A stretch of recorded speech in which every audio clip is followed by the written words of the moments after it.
Assalamualaikum warahmatullahi wabarakatuh. Selamat datang di vlog saya. Kita lanjutkan kembali dalam tema bulan Sya'ban, di mana di bulan Sya'ban ini Allah membukakan pintu langit untuk siapa saja yang bertobat atas dosa-dosa yang dia perbuat satu tahun ini atau tahun-tahun yang telah berlalu. Setiap manusia yang hidup di atas dunia ini tidak ada yang tidak berdosa. Semuanya berdosa. Tidak usah bicara surga dan neraka. Apabila seseorang itu ingin masuk ke dalam surga, dia harus memutar ulang isi kepalanya itu. Yang harus diingat itu adalah Nabi Adam. Nabi Adam itu dikeluarkan dari surga karena memiliki satu kesalahan, yaitu memakan buah kuldi. Sedangkan kita kepingin masuk ke dalam surga, harus kita pikirkan lagi berapa banyak kesalahan yang kita perbuat selama hidup di atas dunia ini, atau lebih tepatnya semenjak akil balik sampai saat ini. Itu yang harus kita pikirkan. Berapa banyak dosa yang kita perbuat, berapa banyak pantangan dan larangan yang diperintahkan oleh Allah itu justru kita malah melakukannya. Nah, itu yang harus kita ingat. Dan kalau kita itu masih berdosa 2, 6 atau 10, apalagi dosanya itu 100, nah itu jangan bercerita tentang surga. Tapi harus bercerita tentang bagaimana caranya mensucikan diri atau meminta ampun kepada Allah supaya dosa-dosa yang telah diperbuat itu diampuni oleh Allah, supaya nanti di bulan Ramadan itu kita bisa masuk ke dalam bulan Ramadan itu melaksanakan puasa di bulan Ramadan itu dalam keadaan sudah bersih dari dosa-dosa sebelumnya. Nah, bagi kawan-kawan yang sibuk mencari uang ke sana kemari, tidak sholat, bahkan berjudi, bahkan berzina, mungkin minum-minuman keras atau mencuri, memakan hak orang lain, mungkin kawan itu seorang bos, seorang pemimpin, seorang yang mempekerjakan orang lain, tapi tidak memberikan gaji yang bagus kepada orang itu. Nah, dikhawatirkan kawan-kawan itu memakan hak orang lain, atau jerih payah orang lain itu termakan oleh kita. Nah, itu yang salah satu dosa-dosa yang harus kita ingat kembali. Dan setelah dosa-dosa itu diingat, barulah kemudian diceritakan kepada Tuhan sebelum melaksanakan sholat taubat itu. Dan kalau dosa-dosa itu tidak diceritakan kepada Tuhan, main tobat-tobat saja atau main istighfar sebanyak-banyaknya, mau 1000 kali ke istighfar itu semalam, Tuhan tidak akan mengampuni dosa itu. Kecuali orang itu menceritakan dosa-dosanya itu, barulah Allah itu mau mengampuni dosa orang itu. Tapi kalau orang itu tidak mau menceritakan dosanya, dia bercerita saja, istighfar saja sebanyak-banyaknya, sholat tobat sebanyak-banyaknya, itu tidak diampuni Tuhan dosanya. Bukan saya yang mengatakan, tapi Allah sendiri yang mengatakan di dalam surat Al-Baqarah ayat 160. Nah, kawan-kawan yang punya Al-Quran di rumah, silakan dibuka Al-Qurannya di rumah, biar saya ini tidak dianggap berbohong atau berdusta dengan apa yang saya katakan. A'udzubillahi minasyaitonirrajim. Bismillahirrahmanirrahim. Ini kita baca surat Al-Baqarah ayat 160. Tafsirnya aja ya, atau Arabnya juga boleh deh.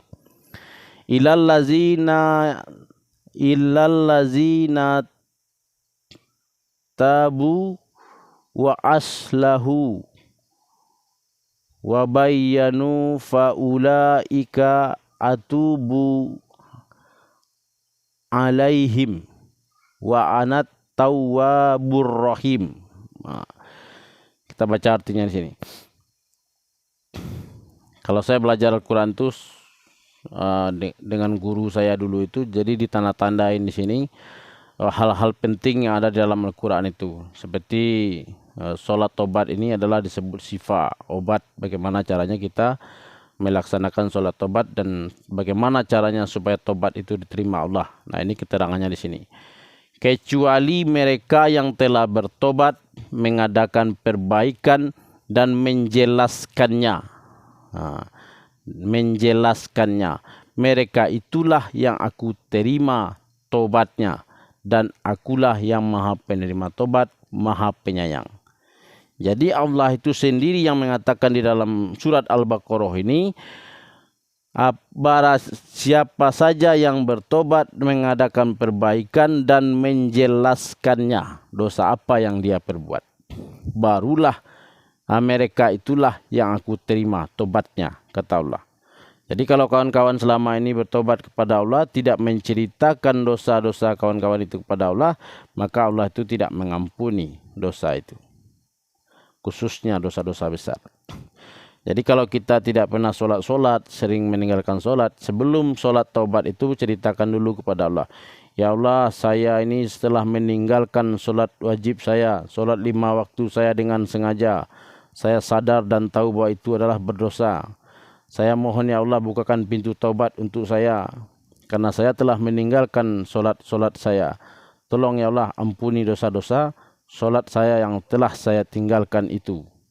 Dan kalau kawan itu pernah berjudi, ceritakan juga kepada Tuhan, ya Allah ya Tuhan, tolong ampuni dosa saya, karena saya dulu pernah melakukan judi atau bermain judi. Kalau kawan-kawan itu pernah berzina, ceritakan juga kepada Tuhan, ya Allah dulu saya pernah berzina, tolong ampuni dosa-dosa zina saya.